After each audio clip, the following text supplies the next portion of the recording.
Ya masih ingat nggak namanya Robert Mugabe? Pernah ingat Pak? Robert Mugabe itu dia telah membuat suatu undang-undang ya kepres, kalau kepres yang kepres ini apa? Yaitu untuk memenjarakan para pelaku gay. Jadi orang lesbi, orang homo ditangkap di penjara bersama dalam satu penjara.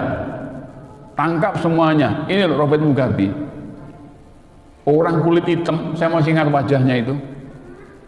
Wajahnya dulu banyak menghiasi majalah-majalah Islam waktu itu. Termasuk bagi masyarakat sering muncul Robert Mugabe di majalah media dakwah.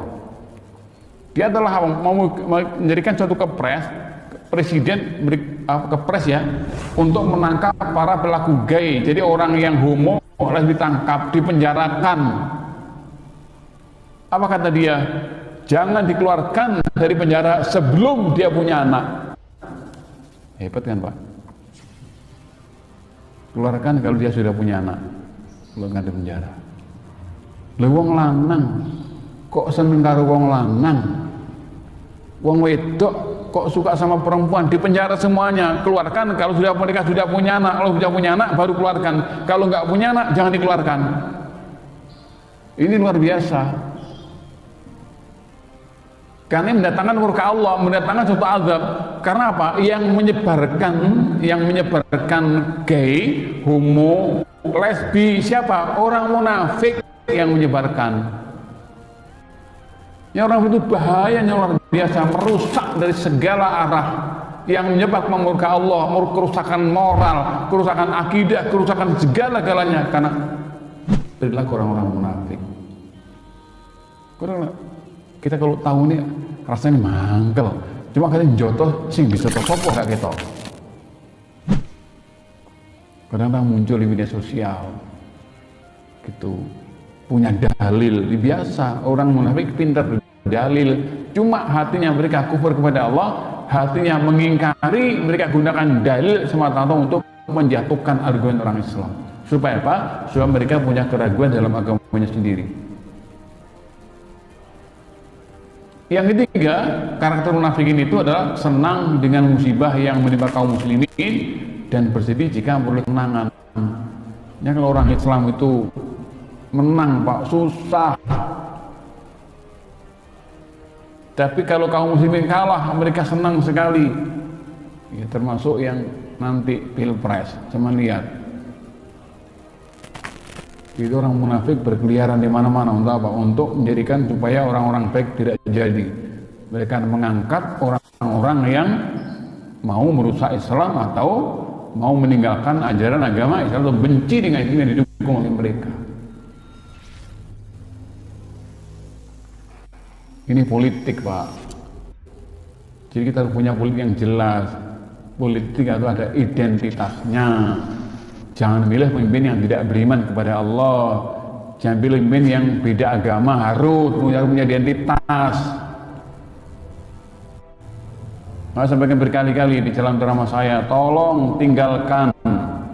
Kalau ada partai sudah mengajak kepada 3 periode, tinggalkan partai semacam itu jauh-jauhnya.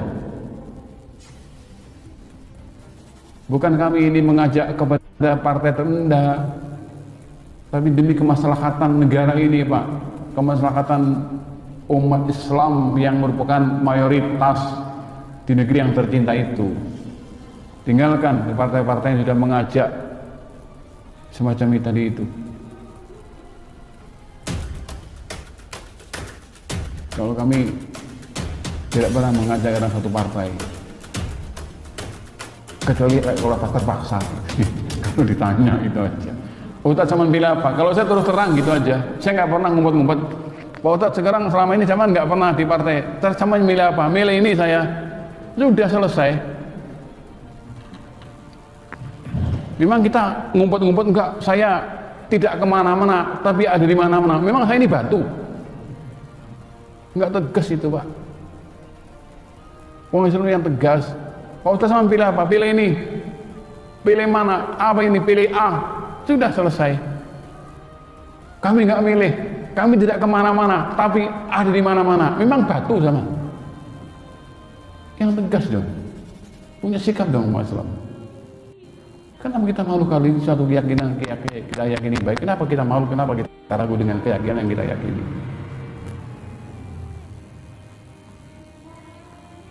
Yang keempat adalah mempermainkan dan mengolok-olok Allah, Rasulnya, dan orang-orang yang beriman. Ini dalam surat At-Taubah. Mereka mengolok-olok orang-orang yang beriman, mengolok-olok Rasulullah, bahkan mencela Allah SWT. Ini kan dari saya tidak Al-Quran semuanya ini. Cuma ayatnya nggak saya pasang. Banyak ayat nanti. Karena di belakang kita ada tafsir khusus tentang Al-Munafiqun, nanti maksud semuanya pada tafsir Al-Munafiqun pada bab berikutnya itu. Dan mencegah kebaikan. Ini orang-orang munafik yang senantiasa apa? Yad'una ilal apa itu? Syarr, gitu ya. Mengajak kepada keburukan, yad'una ilal munkar wa ya'muruna bil munkar wa yanhauna 'anil ma'ruf. Jadi mereka orang munafik kalau mengajak kepada kemungkaran, meninggalkan perkara-perkara yang baik. Makanya mereka adalah orang yang paling benci dengan dakwah amar ma'ruf nahi mungkar. Karena apa? Mereka mengajak kepada kemungkaran, menjauhkan orang dari perkara-perkara yang ma'ruf. Makanya apapun yang dikerjakan kaum muslimin untuk amar ma'ruf nahi mungkar, mereka adalah mencegah, paling menghadang agar itu tidak ada. Padahal ini Pak, amar ma'ruf nahi mungkar itu merupakan kewajiban kaum muslimin. Cuma kewajiban adalah wajib kifayah. Kalau ada sebagian orang di sini sudah mengajak kepada kebaikan, mencegah kemungkaran, maka umat yang lain terlibat dosanya. Tapi kalau tidak ada, kalau di kemungkaran tidak ada yang mencegah, tidak ada orang yang telah mengajak kepada kebaikan, maka satu kampung mengandung dosa.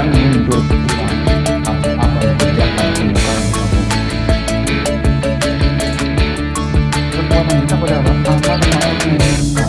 Kita ini lemah, Pak. Serba takut. Ya sekali-kali lah bendek di gak apa-apa. Bendek itu biasa sudah. Enggak lek mumet. Merintahkan kemungkaran, mencegah kebaikan. Yang keempat, menudai kehormatan orang-orang beriman. Makanya mereka mudah sekali menuduh dengan tuduhan-tuduhan palsu kepada para ulama Islam, kepada tokoh-tokoh Islam, orang yang istiqomah, dituduh dengan berbagai macam fitnah dan berbagai macam tuduhan untuk menjatuhkan kehormatan mereka. Kita masih ada kan, dulu masih ingat tentang chat mesumnya Habib Rizik yang dibuat oleh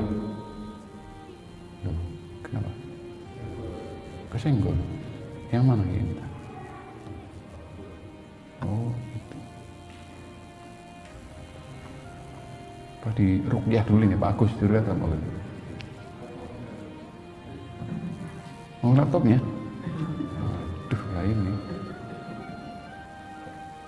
Nah, udah.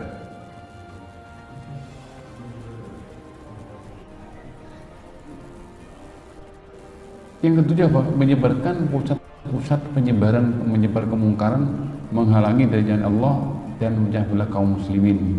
Makanya orang-orang munafik itu Pak dengan koordinasi ya dengan orang-orang kafir tahu untuk mendirikan tempat-tempat maksiat di perkampungan kaum muslimin, mendirikan tempat-tempat bermain supaya Bapak kita lengah semuanya.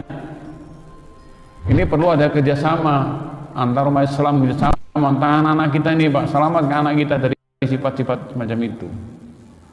Kalau anak nggak kita kendalikan dengan dari HP-nya, dari televisinya, nanti generasi kita akan lumpuh semuanya. Tidak punya izah, tidak punya kemuliaan, tidak punya rasa untuk membela agamanya. Jadi mereka mendirikan pusat kemaksiatan, penyebaran kemungkaran, minimal orang-orang Islam supaya lalai. Mereka tidak mengkaji agamanya, menyibukkan waktu dengan waktu yang sia-sia dibuat oleh mereka. Maka ketika ada muncul itu segera dilarang.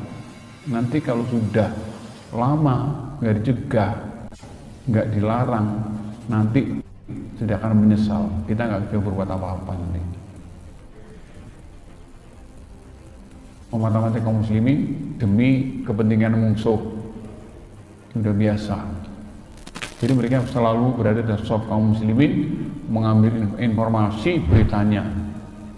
Bapak ingat nggak perang Jawa? Dulu kan kerajaan semacam Raja Mataram kan konflik intern saja. Kita bersyukur punya namanya Raden Mas Jatmiko atau Raden Mas Rangsang, yang mereka jadi Raja Mataram yang ketiga, yaitu Sultan Agung Anyokro Kusumo. Dia orang yang anti VOC. Dia berkali-kali menyerang Batavia, mengirimkan pasukan ke Batavia dari Jogja, Pak. Perang berkali-kali, 8 kali.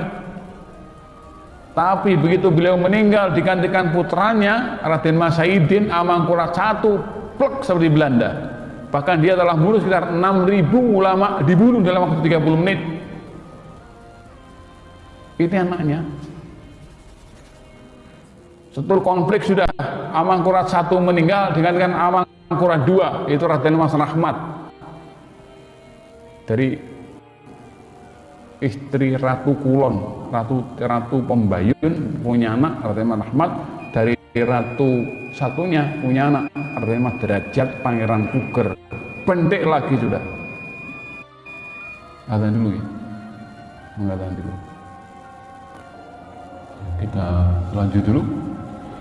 Yaitu perangan Raja-Raja Mataram. Ini sambil menengok sejarah, Pak, sejarah kita itu. Kita jangan meninggalkan sejarah.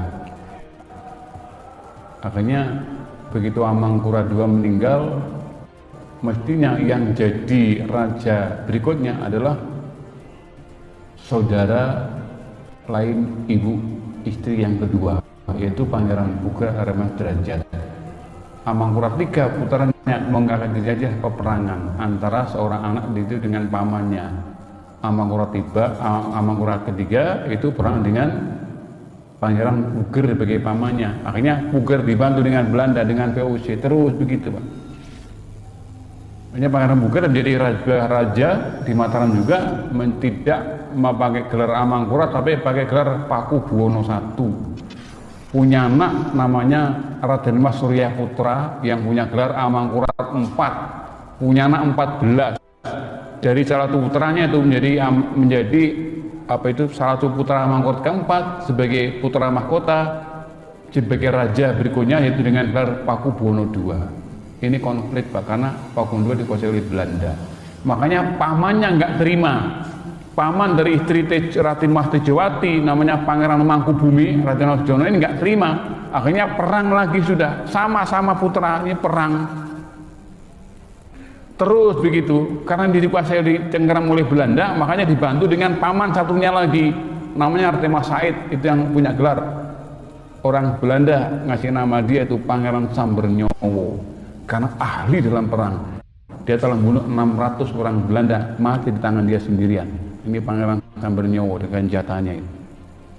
Itu jagoan, Pak. Pangeran Mangkubumi, Hamengkubuwono I belanya. Akhirnya Mangkubumi pecah, diusir, tidak boleh masuk Kartasura. Dia suruh mendirikan sendiri, yang mendirikan namanya Kesultanan Yogyakarta Hadiningrat. Ini dari Jogja ini muncul pejuang dari Hamengkubuwono I, Hamengkubuwono II anti Belanda, Hamengkubuwono III juga begitu punya anak dari istri lainnya namanya Raden Mas Mustahar dengan nama Pangeran Diponegoro yang mengajak perang total yang dikatakan dengan perang Jawa. Itu, Pak, 1825 sampai 1830 selama 5 tahun korban umat Islam yang mati untuk mempertahankan negeri ini, Pak, 200.000 umat Islam mati dalam perang Jawa. Banyak waktu itu, 200.000 itu. Orang Belanda yang mati sekitar 16.000, yang 7.000 itu londo ireng, kaum munafik.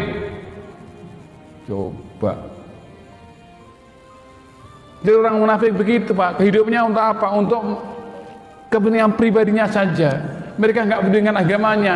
7.000 loh mati dalam peperangan perang Jawa yang terkenal antara Diponegoro dibantu dengan Ali Bahasa Prawodirjo sama Kiai Mojo, ini masih famili kami semua sebenarnya.